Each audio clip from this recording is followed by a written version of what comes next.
Bit of a time skip to current times. The footage for like 2 entire episodes just disappeared. I don't know where it is, but the footage for the episode where I did radio controlled units and the footage for the episode where I did supercomputers both disappeared. I'm a bit bummed, especially about the one about supercomputers. So, at the end of this video, I'm going to include a tour of both, as this video ended up quite short. Hope you enjoy. Alright, so it has been a long time since the last episode. It's been probably close to a month since I've last recorded a Satisfactory episode. And that's because I've been working on this abomination, and on top of that I've been gone for about a week, so I've been only building in tiny increments, and I haven't been able to record. However, I feel like doing kind of a recap before I keep going, just to kind of get everything in order. So one of the biggest ones that took the longest amount of time was gathering every single bit of uranium from the map. I am using 2,000 of this 2100 uranium. The extra 100 will go to nukes whenever I decide to do those. Then we got the sulfuric acid we can go over after, and basically, long story short, we have the entirety of encased uranium cells completed. The sulfuric acid is over there, and the concrete is right here. I don't know the exact numbers, I'm not even going to bother trying. We have this concrete, which honestly might even be for the same thing. Wait, no, this concrete is for encased industrial beams, which, let me get over to these manufacturers. I should have probably started over here, since, you know, this is what we're trying to make. We need to make uranium fuel rods, obviously, which take encased uranium cells, encased industrial beams, and electromagnetic control rods. So far, we have the encased uranium cells, as I just showcased, and we have encased industrial beams being produced with basically all the crap that's here. Now, I'm at the point where I've got the stators complete for the electromagnetic control rods, and now I need the AI limiters, and then we're done with the fuel rod production. Now this is going to be copper sheets, because we need, if I pull up my mats here, well, first of all, we need 50 constructors making copper sheets, but we also need all of the caterium. We need 1200 caterium, which makes 400 caterium ingots, and we need to turn those 400 ingots into 2000 quick wire. And that 2,000 quick wire and those 500 copper sheets made with the 1,000 copper left over from the wire there is going to make the AI limiters.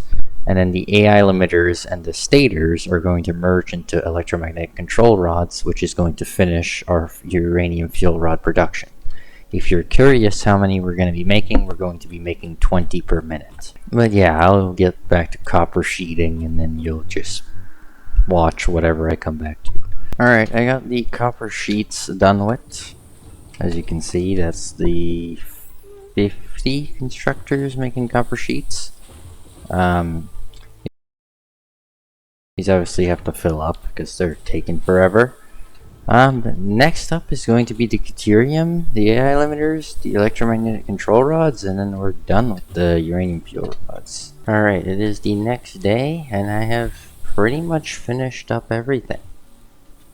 We've got all of the 34 quick-wire constructors. Man, does the game lag so much. It has so many performance issues right now. The thing is they stand out so much more now that the actual constant low frame rate issue has been fixed. We got 400 caterium ingots per minute being produced here.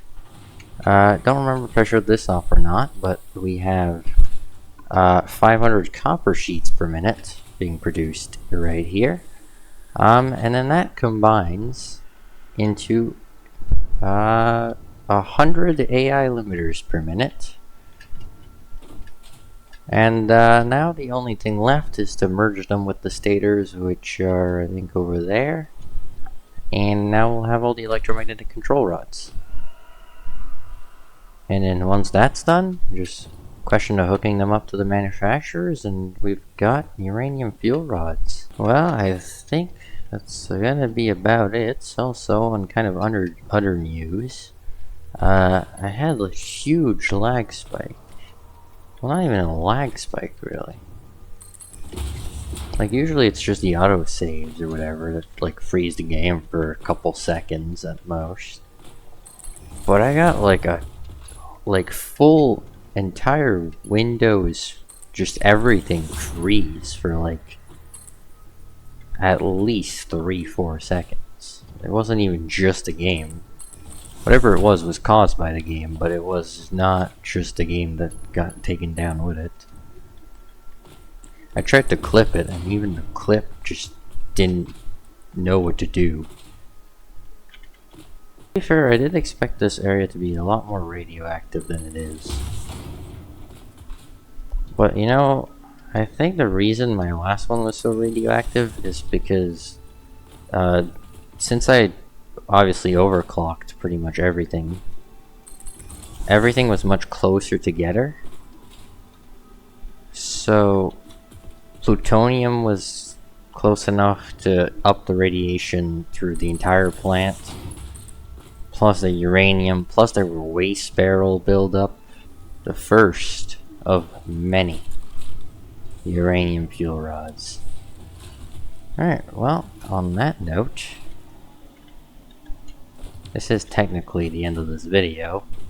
However, I do want to do one last thing, which is I want to actually get an entire industrial storage container of these built up before we start working on the nuclear reactors themselves. Hey, that's on a kind of unrelated note. You can actually see my base from all the way over here.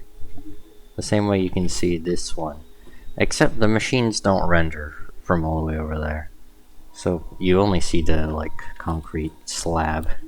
I don't really see myself automating turbo motors. Pretty much every time you go up a chain, the recipes just get worse. Anyway, that's gonna be it from me for today. Alright, time for that tour I was talking about at the start of the video. Don't remember exactly what's all new and what was old in the original aluminum video, but I believe anything in this direction you have not seen before. So there's a lot of stuff here. This is just going into storage, so this tiny chunk here isn't super relevant. But this is making a bunch of copper for things like wire and so on. There's cable, there's all that stuff. There's a bunch of iron stuff as well, such as plates. There's this goofy belt because it's too long, I couldn't get it straight.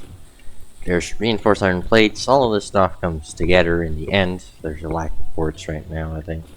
But point is, that turns into crystal oscillators, which then this merges with other stuff like computers and circuit boards to in turn make radio control units. And that covers that automation. Desperately working on this as I try to get advanced aluminum done right now, because I'm a bit ahead on videos, and by a bit I mean I think next video is quite early that video.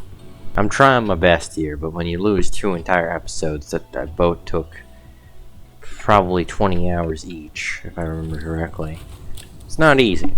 Alright, and this is the supercomputer factory, all neat in its little corner, which is actually suffering from a plastic shortage, kind of ironic. I do not know why that is. I might have to look into it. But point is, it's making supercomputers. You know, you've got, try not to leak anything. You got supercomputers, you got computers, you got high-speed connectors, you've got circuit boards, if I remember correctly, this quick wire or something. No, AI limiters. You got cable, you got copper sheeting all over the place, got quick wire all over the place, bunch of wire, and obviously all of these making coppery do, and then all the ones over here making deuterium for the quick wire. Yeah, a very nice and overall fairly well built, decently-ish compact. I mean, I could have made it more compact if I really wanted to, but overall it's fairly decent. It gets the job done, so why bother?